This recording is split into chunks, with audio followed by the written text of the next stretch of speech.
For my head is covered with dew, my locks with the drops of night. He is a miserable love, waiting in the cold night on her doorstep. He does not come in an imposing manner, but he implores. He is not a lord and master. He does not rush in with strength and splendor, and she would only be able to kneel lovingly before him.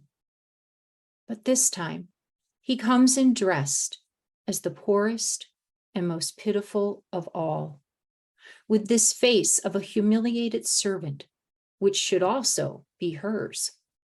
And he is begging, he is asking for compassion, even though he is the richest and happiest of all. Of course, he is rich. He fulfills her so totally. But he is also poor because he is never fulfilled. In truth, he is the greatest, the highest, but also the smallest, because the characteristic of love is always to lower oneself.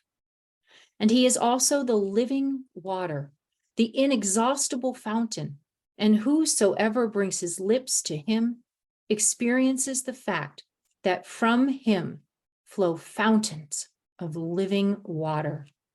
But at the same time, he is a thirsty beggar on the side of the road imploring, "Give me a drink." He is the thirsty fountain.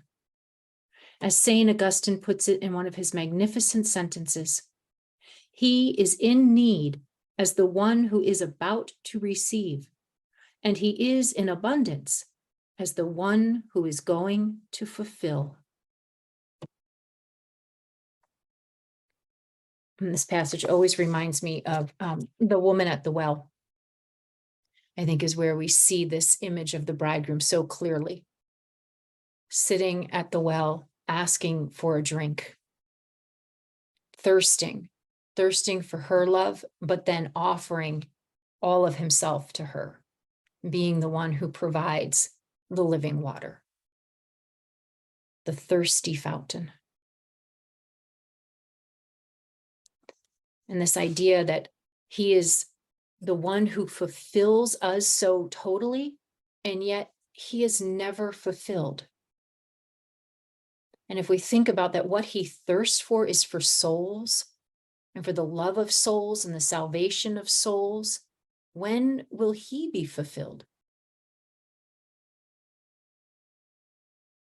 How thirsty he is, and how it's I think it's a great place to go in our examination of conscience. It's one way that I, again, use the song to pray, is to think about how often I get so focused on my needs being fulfilled, my desires being fulfilled, his promise, you've promised, right? You've promised to fulfill my needs and my desires, and yet his go unfulfilled.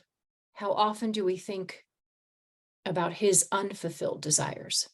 How often do we seek to quench his thirst instead of being worried that ours isn't being quenched?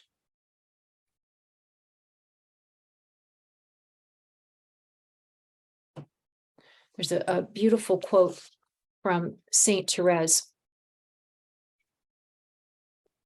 on these lines. She wrote, "Open to me, my sister, my beloved, for my face is covered with dew, my locks with the drops of night." That is what Jesus says to our souls when he is abandoned and forgotten. Forgetfulness, it seems to me, that is this which causes him the greatest sorrow. He thirsts just to be remembered, just for a small act of love, a token of affection from his bride. And so I want to skip ahead a little bit in the cantata and then we'll come back. But I think this poem from John of the Cross goes so well right here as we think about this. So it's on page 247.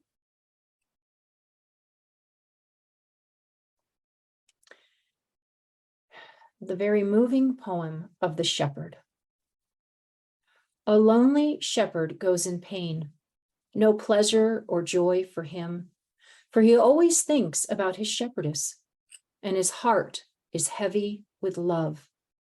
He does not weep because of love's wound, for this is not his pain, though pain is gripping his heart.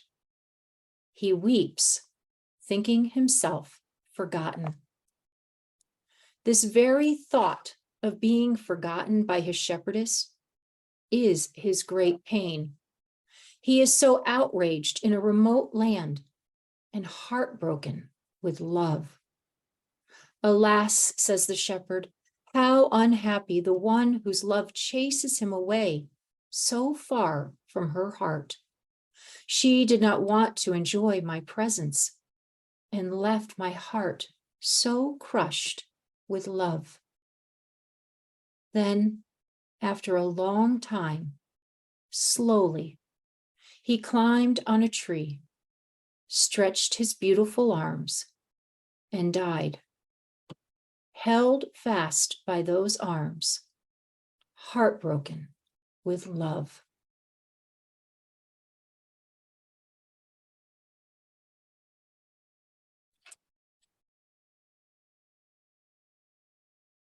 And yet he's so easy to love.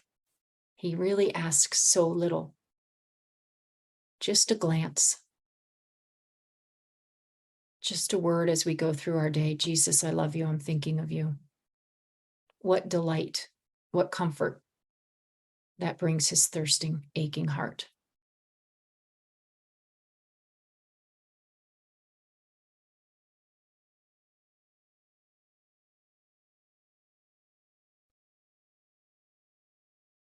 And he comes to us with his head dripping with dew, dripping with grace.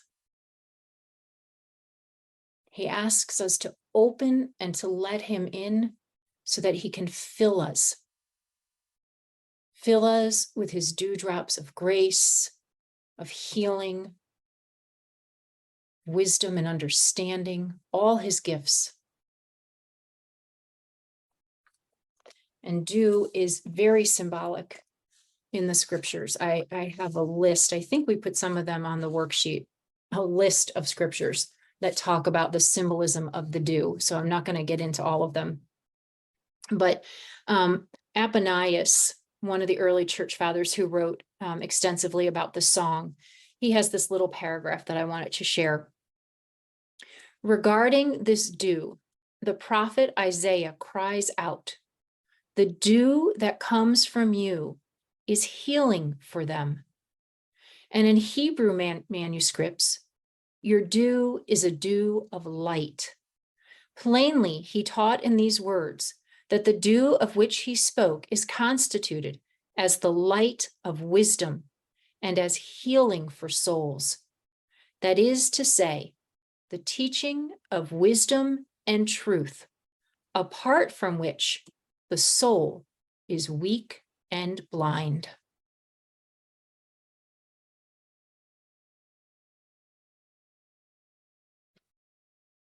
The dew also represents the fertility of God and his blessing.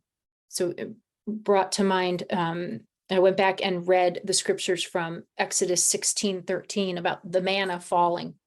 And they saw dew. It fell as dew on the grass. And it wasn't until as the dew evaporated that then the manna was there. And I thought about how his desire is to feed and to nourish us, right? And it's his desire then, this is where the imagery of spousal love, that nuptial imagery, that when we open and receive him, his head covered in dew, not only then does he refresh us and feed us and nourish us, but then that his fertility is within us, that then gives us the strength and the ability to go out and share his love. Love begetting love. But it always begins first with that bridal posture in prayer of openness and receptivity.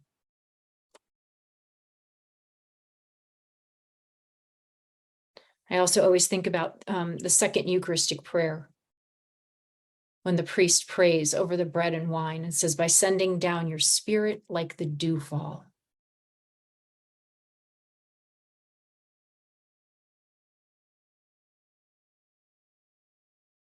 And so a very prayerful meditation can be to imagine the bridegroom, the thirsty beggar, knocking at the heart of your door, the door of your heart,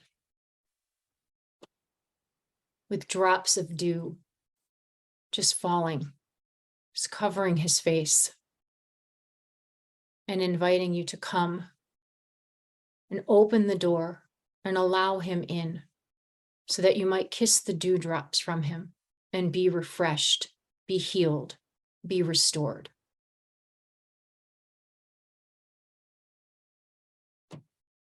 And it's so beautiful that just in our opening and receiving his drops of dew, that we also console him.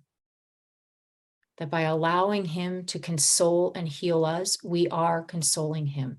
This is what he longs to do. This is his desire that goes unfulfilled.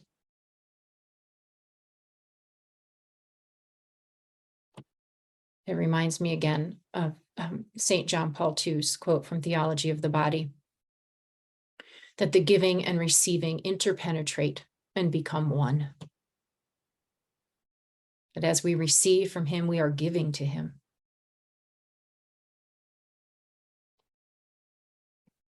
That mutual love, reciprocity in love, mutual possession.